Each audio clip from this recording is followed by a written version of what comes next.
last couple of years. And the rule for women is that you dress decently, which is then seen as you have to cover your shoulder, you have to cover your elbow.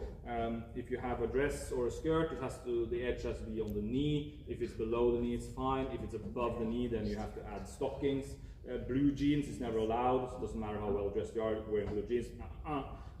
Darker jeans is okay, but then the rest of the body needs to be more properly dressed.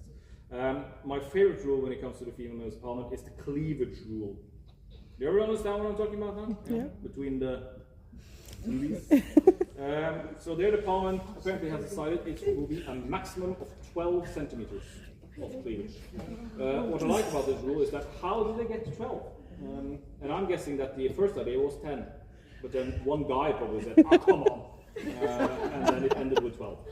So my dream day here in the parliament, and sad this is a word I cannot utter, is when if the president of parliament finds his own ruler,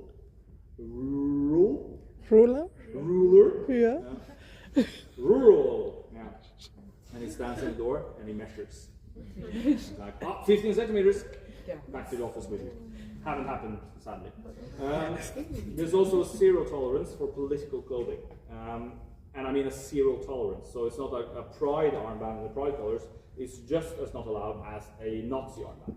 If it's politics in the clothes, you're not supposed to wear it. So the only sort of type of clothing with a message could be like a hijab or a cross. Any type of religious clothing is fine. But political clothing is not.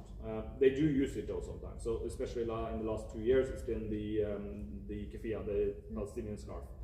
So they will wear it. They will go to the rostrum, and the president will say, "Remove the scarf," and then they will usually remove it. If they don't, then they open themselves up for the president sort of removing them from the chamber, which doesn't really happen though. So we've become quite lenient with some types of political clothing.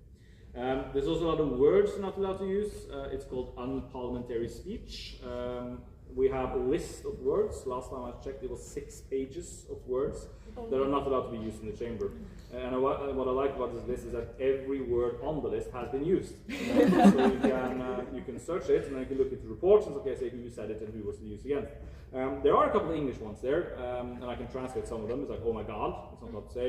"God forbid," "rude," "liar," "idiot," "clown," "peeing your pants to get warm," which is one of my favorites. "One night stand" is on the list. That's the English one. There was one from the opposition who called the government's bill a bad one night stand. Not allowed anymore. "Party pooper" was added to the list. One from the Green Party who called the minister